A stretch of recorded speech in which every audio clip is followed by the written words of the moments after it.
Hey guys, I am getting ready for the next summer season, gardening season, and I'm planting my poppies today. I actually already planted some outside. These are my outdoor poppies over here, and they have sprouted. I have a dark grape poppy here, and then I have a falling in love poppy. More of the dark grape have sprouted first, but usually with poppies, you need a period called a stratification period. And this is a cold, a chilled period, which kind of wakes them up out of their dormancy and brings them to life. It makes them want to sprout out by having them have this period. Now, I love poppies for a lot of reasons. I think they are beautiful. And I love them in like cottage style gardening. I actually did a video a long time ago with my sister-in-law who also loves cottage gardens and has a really beautiful one. We talked a little bit about what makes a cottage garden and how to incorporate that in your own garden. That's a really fun video to look at. But they're also fun to use in your cooking. They're fun to use for garden parties, which I'm really hoping this year to have a garden party for my birthday, which I don't usually do a ton of stuff for my birthday.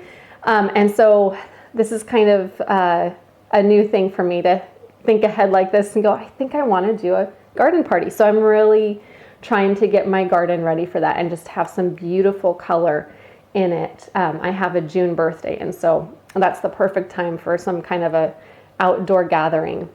And poppies go really well when you have poppy seeds in food, right? I think I put out the lemon poppy seed muffins with the Einkorn Flour a couple years ago. Those were so good. Lemon and poppy seed go together really well. You could use that with, there's a pound cake recipe. Oh, that would be so good in the pound cake recipe. And usually it's the bread poppies that produce tons and tons of seeds. When you wait till the end of the season, you can just open them up. And so I wanted to show you today how I'm going to start these poppy seeds inside when I've already started some outside. Now, like I said, when you're out in the north, you can start your poppies often just in winter by tossing them where you want them to grow, because they will naturally sit there in the wintertime and get their chill. They'll get that stratification process going, and then they will come up in the springtime. But if you're not in the northern area where a lot of people like to do this, maybe even throwing them over snow. I don't get a lot of snow here. Or maybe you just want a little bit more control with where you're putting your poppies. Growing them indoors is then a really good idea. So what you need for this is you need to make sure that your seeds have been chilled for about 2 weeks to a month. Now, I would recommend doing this for about a month. These seeds that I have here have been done for about a month. I've also seen people say, especially with the Shirley poppies, those ones they recommend at least 14 days. And so, you know, if you are running short on time and you just want to jump in and get this done, try 14 days and see if it will work. But I would recommend, if possible, to chill them for a whole month for the 30 days. What I do is I put them into the freezer. So you want them to chill between about 33 to 41 degrees.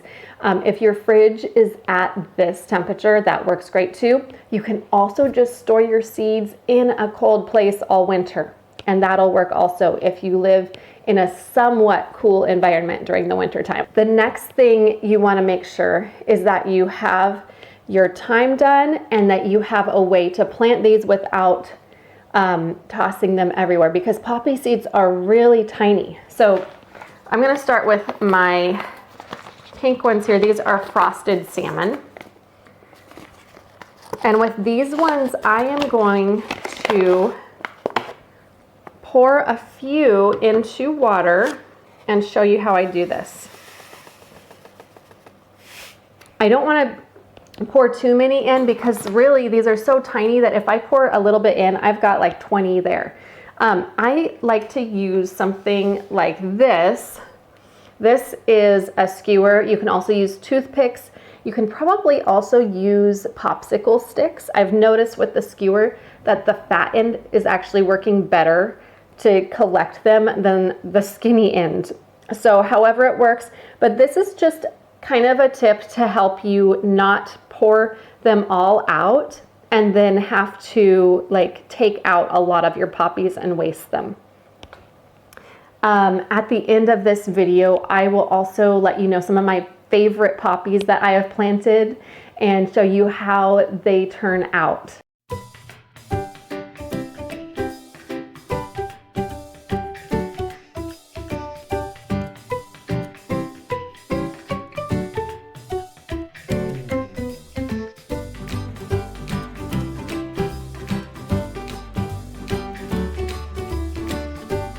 So even though the poppies do like to have that chill period, remember that they do come up with warmth.